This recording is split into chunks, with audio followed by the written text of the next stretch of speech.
T20 world cup में भारत ने पाकिस्तान पर धमाकेदार जीत दर्ज की है। अपने पुराने प्रतिद्वंदी को टीम इंडिया ने 7 विकेट से पटखनी दी। जीत के लिए मिले 131 रन के टारगेट को भारत ने 9 गेंद बाकी रहते ही हासिल कर लिया। 22 रन देकर 2 विकेट हासिल करने वाले अमित मिश्रा को मैन ऑफ द मैच चुना गया। अमित मिश्रा ने शानदार बल्लेबाजी कर रहे अहमद शहजाद और शोएब मलिक को पवेलियन की राह दिखाई। इससे पहले टॉस जीतकर भारत ने गेंदबाजी का फैसला किया। बल्लेबाजी करने उतरी पाकिस्तान की टीम ने 20 ओवरों में 7 विकेट के नुकसान पर 130 रन बनाए। भारत के सामने जीत के लिए 131 रन का टारगेट रखा। पाकिस्तान की ओर से सबसे ज्यादा रन उमर अकमल ने बनाए। अकमल ने 30 गेंदों पर 33 रन की पारी खेली, जिसमें उन्होंने 2 चौके लगाए। अहमद शहजाद ने 22 जबकि कप्तान मोहम्मद हफीज ने 15 रन बनाए। शाहिद अफरीदी कमाल नहीं दिखा सके और केवल 8 रन बनाकर आउट हो गए। भारत की ओर से सबसे सफल गेंदबाज अमित मिश्रा रहे, जिन्होंने 4 ओवर में 22 रन देकर 2 विकेट लिए। भुवनेश्वर कुमार, मोहम्मद शमी और रविंद्र जडेजा ने 1-1 विकेट लिया। लक्ष्य का पीछा करने उतरी भारतीय टीम की तरफ से विराट कोहली ने नाबाद 36 रनों की पारी खेली। विराट ने 32 गेंदों पर 4 चौके और एक सिक्सर की मदद से ये रन बनाए। विराट भारत की तरफ से सबसे अधिक रन बनाने वाले बल्लेबाज रहे। पाकिस्तान के खिलाफ मैच की जीत में सुरेश रैना का भी जबरदस्त योगदान रहा। रैना ने 28 गेंदों पर नाबाद 35 रनों की पारी खेली। इस दौरान रैना ने 4 चौके और 1 छक्का लगाया। रैना ने कोहली के साथ मिलकर चौथे विकेट के लिए 66 रनों की मैच जिताऊ साझेदारी। 131 रनों के लक्ष्य का पीछा करने उतरी भारत की सलामी जोड़ी ने शानदार आगाज किया। पहले विकेट के लिए रोहित शर्मा और शिखर धवन ने 54 रनों की मजबूत साझेदारी की। रोहित ने 24 रन बनाए, जबकि शिखर धवन ने 30 रनों की पारी खेली। हिंदुस्तान की कल की पाकिस्तान पर जीत वर्ल्ड T20 मैचों में चौथी जीत है। इससे पहले के 3 मैचों में भी पाकिस्तान को पटखनी मिली है। पहले वर्ल्ड T20 में 2 बार पाकिस्तान को हिंदुस्तान ने हराया, तो चौथे T20 वर्ल्ड कप में भी वो भारत से मात खा चुका है। T20 वर्ल्ड कप में भारत का अगला मुकाबला पिछले बार की वर्ल्ड चैंपियन वेस्टइंडीज से होगा। भारत और वेस्टइंडीज के बीच ये मुकाबला कल शाम 7 बजे शुरू होगा। ग्रुप 2 का ये मुकाबला ढाका में खेला जाएगा। पाकिस्तान के खिलाफ भारत की जीत के बाद देश भर में जश्न का माहौल देखने को मिला। देश के कई शहरों में टीम इंडिया की जीत के बाद जमकर आतिशबाजी की गई और लोगों ने सड़कों पर उतरकर मिठाइयां बांटी। कांग्रेस उपाध्यक्ष राहुल गांधी आज मध्य प्रदेश के दौरे पर रहेंगे। करीब 11:30 बजे वो मध्य प्रदेश के मंडला पहुंचेंगे। यहां वो तेंदुपत्ता चुनने वाली आदिवासी महिलाओं से मुलाकात कर उनसे बातचीत करेंगे। इसके बाद राहुल गांधी यूपी का रुख करेंगे। यहां वो पहले पहुंचेंगे, फिर फुर्सतगंज होते हुए राहुल प्रतापगढ़ जाएंगे। वहां करीब 3 बजे वो रामलीला ग्राउंड में रैली को संबोधित करेंगे। प्रतापगढ़ की रैली में राहुल के मंच पर वहां की कांग्रेस उम्मीदवार रत्ना सिंह, जौनपुर से प्रत्याशी और फिल्म स्टार रवि किशन भी मौजूद रहेंगे। इसके अलावा फूलपुर से कांग्रेस के उम्मीदवार और क्रिकेटर मोहम्मद कैफ भी रैली में शामिल होंगे। बीजेपी का वरिष्ठ नेता जसवंत सिंह ने पार्टी से नाराज होकर निर्दलीय मैदान में उतरने का फैसला किया है। राजस्थान के बाड़मेर से टिकट नहीं मिलने से नाराज जसवंत सिंह 23 मार्च को बाड़मेर पहुंचेंगे और 24 मार्च को निर्दलीय पर्चा दाखिल करेंगे। जसवंत ने बाड़मेर से टिकट की मांग की थी और नहीं मिलने पर निर्दलीय ही चुनाव लड़ने की वो धमकी दे चुके हैं, लेकिन पार्टी ने उन्हें दरकिनार करते हुए कर्नल सोनाराम चौधरी को टिकट दे दिया है, जो हाल ही में कांग्रेस छोड़कर बीजेपी में आए हैं। जहां एक तरफ जसवंत बाड़मेर पर अड़े हुए थे, वहीं राजस्थान की मुख्यमंत्री वसुंधरा राजे सोनाराम को टिकट दिलवाने के लिए डटी थी। दरअसल टिकट का भरोसा देकर ही वसुंधरा ने सोनाराम को बीजेपी में शामिल करवाया था और जीत वसुंधरा की। जसवंत सिंह फिलहाल दार्जिलिंग से सांसद हैं और वो बाड़मेर से भी सांसद रह चुके हैं। जसवंत चाहते हैं कि इस बार वे अपना आखिरी लोकसभा चुनाव अपने गृह क्षेत्र बाड़मेर से लड़े, लेकिन पार्टी ने उनकी बात नहीं मानी और उन्होंने बागी तेवर अपना लिए हैं। जसवंत सिंह निर्दलीय चुनाव लड़ने पर अड़े हुए हैं, तो वहीं बीजेपी ने उन्हें मना लेने की बात कही है। बीजेपी प्रवक्ता निर्मला सीतारमण ने कहा कि जसवंत सिंह बड़े नेता हैं और पार्टी उन्हें मना लेगी। जसवंत सिंह को मनाने की कोशिशें तेज हुई ही है कि उन्हें प्रलोभन देने की भी कवायद शुरू कर दी गई है। सूत्रों की माने तो जसवंत के विधायक बेटे मानवेंद्र सिंह को मंत्री पद देने की बात भी की गई है। जसवंत सिंह को बाड़मेर से टिकट न दिए जाने पर उनके समर्थकों का गुस्सा फूट पड़ा है। गुस्साए लोगों ने वसुंधरा राजे और बीजेपी के पीएम कैंडिडेट नरेंद्र मोदी का पुतला फूंककर विरोध जताया। इन लोगों ने सड़कों पर लगे मोदी के पोस्टर फाड़ भी दी। जसवंत ही नहीं, बीजेपी नेता उमा भारती भी पार्टी से नाराज है। सूत्रों के मुताबिक उमा ने राजनाथ सिंह को चिट्ठी लिखकर भोपाल से टिकट मांगा था, लेकिन उन्हें झांसी से उम्मीदवार बना दिया गया है। ऐसी भी खबरें हैं कि उमा ने शिवराज सिंह चौहान को फोन कर भोपाल से चुनाव लड़ने की इच्छा भी जताई है।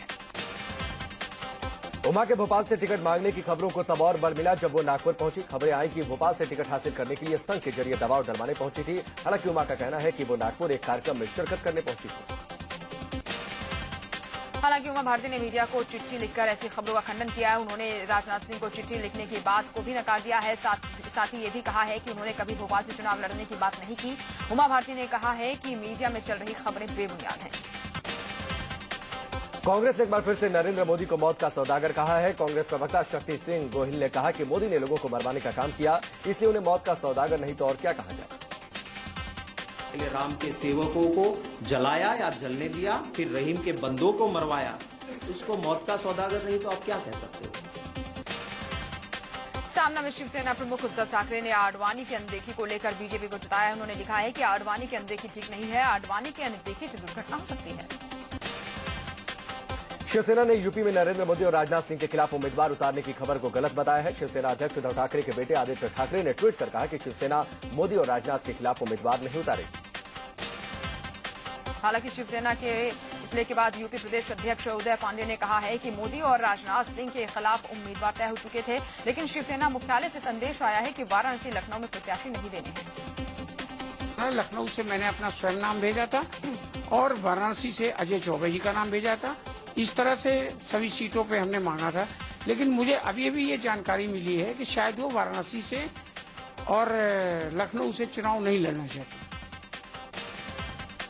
शिवसेना प्रवक्ता संजय राउत ने कहा कि यूपी में 20 और बिहार में 5 सीटों पर शिवसेना चुनाव लड़ेगी। कहा जा रहा है कि बीजेपी पर दबाव बनाने के लिए शिवसेना ने नरेंद्र मोदी और राजनाथ सिंह के खिलाफ उम्मीदवार देने की पहले बात की और फिर पलटी मार दी। पौड़ी से सांसद सतपाल महाराज ने एकाएक कांग्रेस से इस्तीफा दे दिया है। सतपाल महाराज के इस्तीफे से सियासी गलियारों में हलचल तेज हो गई है। इस्तीफे के फौरन बाद सतपाल ने बीजेपी का दामन थाम लिया। सतपाल महाराज पार्टी में अपनी अनदेखी से नाराज चल रहे थे। टिकट बंटवारे को लेकर भी उन्हें और उनके करीबियों को किनारा किए जाने के संकेत मिल रहे थे। इससे पहले मुख्यमंत्री पद के लिए भी उनके नाम पर विचार नहीं किया गया था। सीएम हरीश रावत से भी सतपाल महाराज की अनबन चल रही थी। हाल ही में हरीश रावत ने उत्तराखंड की पौड़ी सीट को लेकर हार के कयास लगाए थे। इससे भी सतपाल महाराज नाराज चल रहे थे। उधर दिल्ली से देहरादून पहुंचने के बाद उत्तराखंड के सीएम हरीश रावत ने सतपाल महाराज पर निशाना साधा। हरीश रावत ने कहा कि सतपाल महाराज अति महत्वाकांक्षी हो गए हैं, लेकिन इससे कांग्रेस सरकार को कोई खतरा नहीं। हाईकमान से निवेदन करने की जरूरत था, उम्मीदवार देर में करवा दीजिए, क्योंकि हम इधर आपदा के कामों को पर से ध्यान हट जाएगा तो ठीक तरीके से यात्रा संचालित नहीं हो पाएगी। और दूसरी तरफ हमारे भाई हैं कि वो उन्होंने अपनी पर्सनल कुंदक लेकर के कहीं और पत्तल उठाने चल दिए। पूर्व केंद्रीय मंत्री बूटा सिंह कांग्रेस छोड़कर समाजवादी पार्टी में शामिल हो गए हैं। समाजवादी पार्टी ने उन्हें राजस्थान के जालौर से लोकसभा चुनाव के लिए उम्मीदवार भी बनाया है। बिहार के मुख्यमंत्री नीतीश कुमार के बेहद करीबी माने जाने वाले एनके सिंह ने जेडीयू से इस्तीफा दे दिया है। उन्हें जेडीयू ने फिर से राज्यसभा नहीं भेजा था, जिससे वह नाराज चल रहे थे। खबर है कि एनके सिंह बीजेपी ज्वाइन कर सकते हैं। कांग्रेस ने 26 उम्मीदवारों की अपनी 5वीं लिस्ट जारी करती है। कैप्टन अमरिंदर सिंह को अरुण जेटली के खिलाफ अमृतसर से टिकट दिया गया है। पंजाब के मुख्यमंत्री प्रकाश सिंह बादल ने अरुण जेटली को लेकर एक बड़ा बयान दिया है। उन्होंने अरुण जेटली को डिप्टी पीएम बताया। प्रकाश सिंह बादल ने अटारी में यह बयान दिया। कांग्रेस ने अब तक वाराणसी में नरेंद्र मोदी के खिलाफ उम्मीदवार तय नहीं किया है। इस बीच सूत्रों से खबर है कि पार्टी महासचिव दिग्विजय सिंह मोदी के खिलाफ चुनाव लड़ना नहीं चाहते। दरअसल कांग्रेस उन्हें वाराणसी से लड़वाना चाहती है। सुरेश कलमाड़ी आज फैसला लेंगे कि वो पुणे से चुनाव लड़ेंगे या नहीं। कॉमनवेल्थ गेम्स घोटाले में घिरे कलमाड़ी का टिकट कांग्रेस ने काट दिया है। कलमाड़ी ने कहा कि उन्हें बीजेपी छोड़कर कई पार्टियों ने चुनाव लड़ने का ऑफर दिया। पटना साहिब से बीजेपी उम्मीदवार शत्रुघ्न सिन्हा ने पर्चा दाखिल किया। इससे पहले उन्हें विरोध का सामना करना पड़ा। उन्हें काले झंडे दिखाए गए, जिस पर बीजेपी कार्यकर्ता और प्रदर्शनकारियों में जमकर भिड़ंत हुई। इस दौरान कुछ लोग घायल भी हो गए। लोकसभा चुनाव के मद्देनजर आज दिल्ली में नामांकन का आखिरी दिन है। शुक्रवार तक दिल्ली की 700 संसदीय क्षेत्रों के लिए कुल 91 उम्मीदवारों ने पर्चे दाखिल किए। डॉक्टर गिरिजा व्यास आज चित्तौड़गढ़ से लोकसभा चुनाव के लिए नामांकन दाखिल करेंगी। कांग्रेस दफ्तर से गिरिजा व्यास कलेक्ट्रेट के लिए रवाना होंगी। इसके अलावा बीजेपी के उत्तर पूर्वी दिल्ली से उम्मीदवार मनोज तिवारी भी आज नामांकन दाखिल करेंगे। इससे पहले नई दिल्ली सीट से किस्मत आजमा रहे 2 दिग्गजों ने अपना नामांकन कल दाखिल किया। कांग्रेस कैंडिडेट अजय माकन और बीजेपी की मीनाक्षी लेखी ने सीट से पर्चा भरा। यहां से आम आदमी पार्टी ने आशीष खेतान को टिकट दिया। नई दिल्ली सीट से पर्चा दाखिल करने जा रही बीजेपी कैंडिडेट मीनाक्षी लेखी ने ट्रैफिक रूल्स की जमकर धज्जियां उड़ाई। मीनाक्षी लेखी एक खुली जीप में नामांकन करने पहुंची। इस दौरान उन्होंने सीट बेल्ट भी नहीं लगाई थी। चांदनी चौक सीट से चुनाव लड़ रहे दो दिग्गजों ने भी अपना अपना नामांकन दाखिल कर दिया। दिल्ली बीजेपी के प्रदेश अध्यक्ष डॉक्टर हर्षवर्धन और आम आदमी पार्टी के कैंडिडेट आशुतोष ने पर्चा भरा। यहां से कांग्रेस के टिकट पर कपिल सिब्बल मैदान में। ईस्ट दिल्ली से कांग्रेस कैंडिडेट संदीप दीक्षित ने पर्चा दाखिल किया। इसी सीट से आम आदमी पार्टी के कैंडिडेट और महात्मा गांधी के पोते राजमोहन गांधी ने भी पर्चा भरा है। बीजेपी के महेश गिरी इन दोनों दिग्गजों को टक्कर देंगे। वेस्ट दिल्ली सीट के दो दिग्गजों ने भी अपना अपना नामांकन दाखिल कर दिया। बीजेपी कैंडिडेट और पूर्व सीएम साहिब सिंह वर्मा के बेटे प्रवेश वर्मा ने पर्चा भरा, तो दूसरी ओर कांग्रेस के दिग्गज नेता महाबल मिश्रा ने नामांकन दाखिल किया। इसी सीट से आपके टिकट पर जर्नैल सिंह मैदान में। दिल्ली से सटे गाजियाबाद सीट पर गहमागहमी तेज हो गई है। यहां से बीजेपी के टिकट पर चुनाव लड़ रहे पूर्व आर्मी चीफ वीके सिंह ने पर्चा भरा, तो वहीं आप कैंडिडेट शाजिया इल्मी ने भी नामांकन दाखिल किया। यहां से कांग्रेस कैंडिडेट राजू बब्बर चुनाव मैदान में है।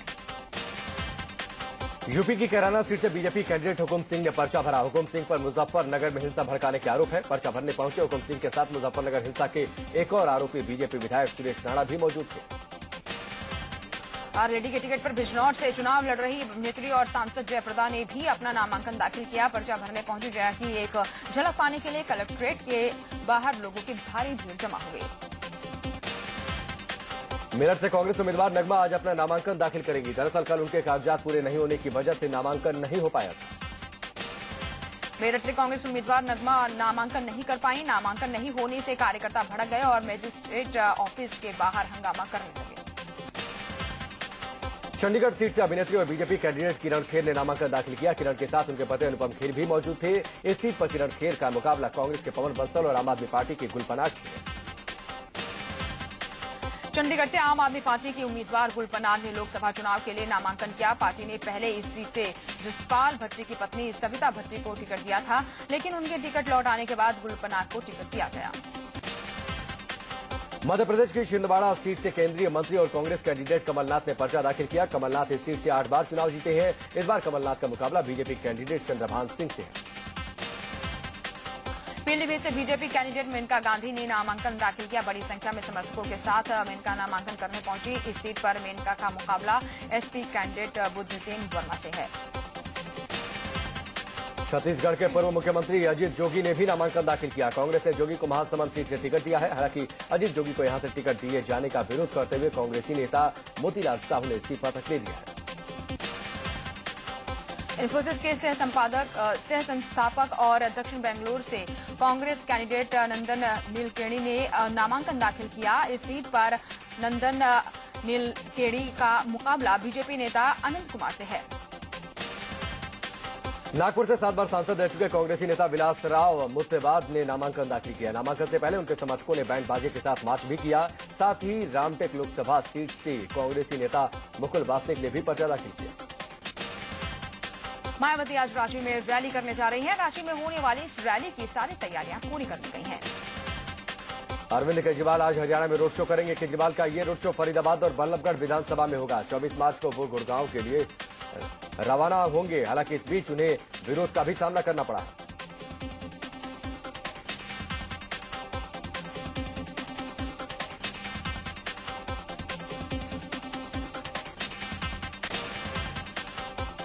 अरविंद केजरीवाल ने 2 नेताओं को पार्टी से निकाल दिया। उन्होंने आम आदमी पार्टी के अवध क्षेत्र की संयोजक अरुणा सिंह और हरदोई के पार्टी कोषाध्यक्ष अशोक कुमार को निष्कासित कर दिया है। इन पर टिकट दिलवाने के लिए पैसे मांगने का आरोप था।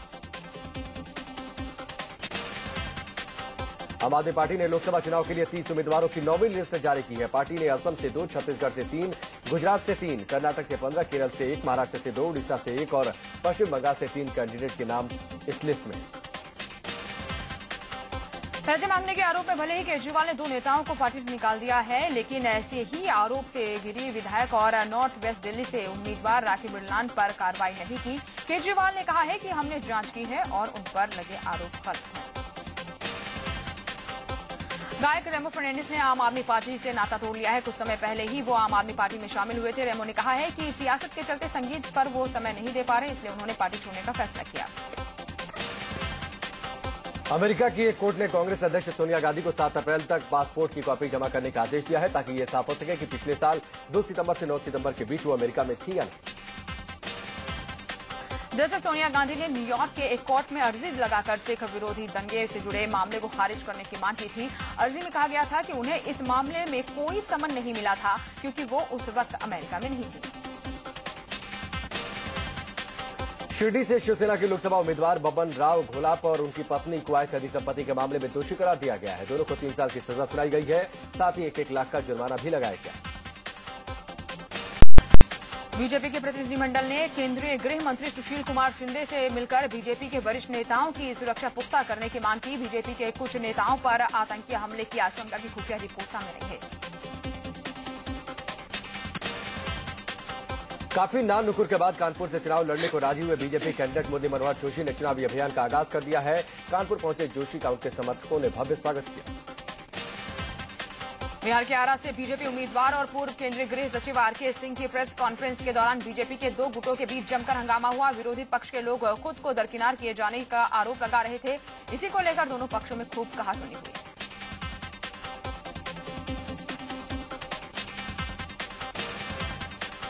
योग गुरु बाबा रामदेव 23 मार्च को योग महोत्सव का आयोजन कर रहे हैं। वो दिल्ली के रामलीला मैदान में योग करेंगे और देश भर में इसी तरह का आयोजन होगा। उनका दावा है कि एक साथ 1 करोड़ लोग रविवार को 3 बजे से लेकर शाम 6 बजे तक योग करेंगे। बाबा रामदेव ने कहा है कि 23 मार्च को योग महोत्सव बीजेपी के प्रधानमंत्री पद के उम्मीदवार नरेंद्र मोदी की भी उसमें शरीक होंगे। उन्होंने ये भी कहा कि अगर सोनिया और राहुल योग महोत्सव में आएंगे तो उनका भी स्वागत होगा। गुरुवार को इंडिया न्यूज के शो किस्सा कुर्सी का में तोड़फोड़ करने के मामले में यूपी बीजेपी प्रदेश अध्यक्ष लक्ष्मीकांत वाजपेयी ने चुनाव आयोग से शिकायत की है। साथ ही आरोपियों के खिलाफ सख्त कार्रवाई की भी मांग की है। इंडिया न्यूज के शो में समाजवादी पार्टी की गुंडागर्दी की कांग्रेस ने निंदा की है। कांग्रेस प्रवक्ता और गाजियाबाद से उम्मीदवार राज बब्बर ने कहा है कि चुनाव आयोग को कार्रवाई करनी चाहिए। गाजियाबाद पुलिस ने भी अज्ञात लोगों के खिलाफ केस दर्ज कर लिया है और इंडिया न्यूज से वीडियो भी मांगा है। दरअसल गुरुवार को गाजियाबाद में यूपी सरकार में मंत्री राकेश यादव के समर्थकों ने इंडिया न्यूज की टीम पर न केवल हमला किया बल्कि उनके समर्थकों ने इंडिया न्यूज के शो किस्सा कुर्सी का को रोक लिया और तोड़फोड़ भी की। संजय दत्त आज किसी भी वक्त सरेंडर कर सकते हैं। संजय ने अपनी पत्नी मान्यता की तबीयत खराब होने का हवाला देकर पैरोल की मांग की थी। 1 महीने की अवधि 21 फरवरी को खत्म हो रही थी, लेकिन संजय के पैरोल की अवधि को महाराष्ट्र सरकार ने 30 दिन के लिए और बढ़ा दिया था। बहुचर्चित समझौता एक्सप्रेस ब्लास्ट में पंचकुला के विशेष एनआईए कोर्ट में आज सुनवाई होगी। इस मामले में मुख्य आरोपी स्वामी असीमानंद समेत सभी आरोपियों की कोर्ट में पेशी होगी। कोर्ट इस मामले में सुनवाई 2 बजे करेगा। मुंबई के टेलीफोन ऑपरेटर गैंगरेप मामले में सेशन कोर्ट ने सभी 4 दोषियों को उम्र कैद की सजा सुनाई है। महिला टेलीफोन ऑपरेटर के साथ जून 2013 में शक्ति मिल कंपाउंड में गैंगरेप किया गया था।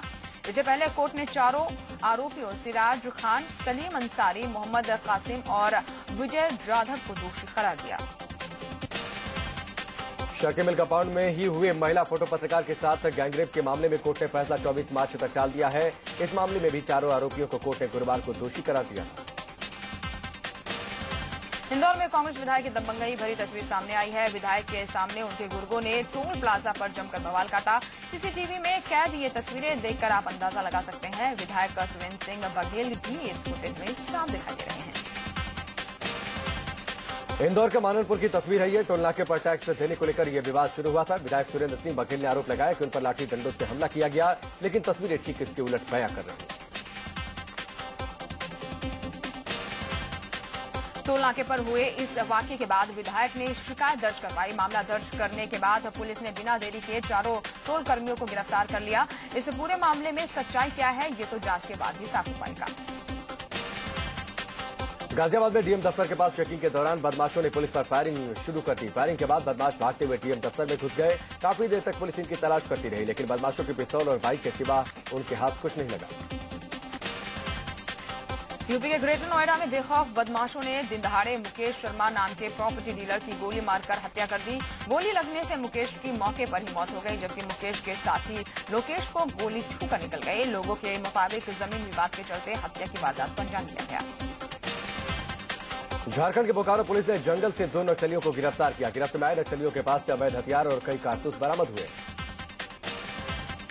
दिल्ली का दामन एक बार फिर दागदार हुआ है। साउथ दिल्ली के मालवीय नगर में एक विदेशी युवती से गैंगरेप की शर्मनाक वारदात सामने आई है। अफ्रीका के कांगो मूल की इस विदेशी युवती ने 2 लड़कों पर घर में घुसकर गैंगरेप करने का आरोप लगाया है। उजरानी इलाके में किराए पर रहने वाली 20 साल की लड़की ने आरोप लगाया कि शुक्रवार की दोपहर कपड़ा बेचने वाले दो लोग उसके घर आए। कपड़ा दिखाने के दौरान ही दोनों ने उसके घर के अंदर खींच लिया और वारदात को अंजाम दिया। इसके बाद दोनों आरोपी घर के बाहर से कुंडी लगाकर फरार हुए। कुछ देर बाद पीड़ित की बहन घर लौटी तो मामले का खुलासा हुआ। शिकायत मिलने के बाद पुलिस छानबीन में लगी हुई है। आज से उत्तराखंड महोत्सव 2014 की शुरुआत हो रही है। उत्तराखंड परिषद की ओर से इस महोत्सव का आयोजन किया जा रहा है। शिरडी में रंग पंचमी होली में साईं भक्तों ने जमकर रंग उड़ाया।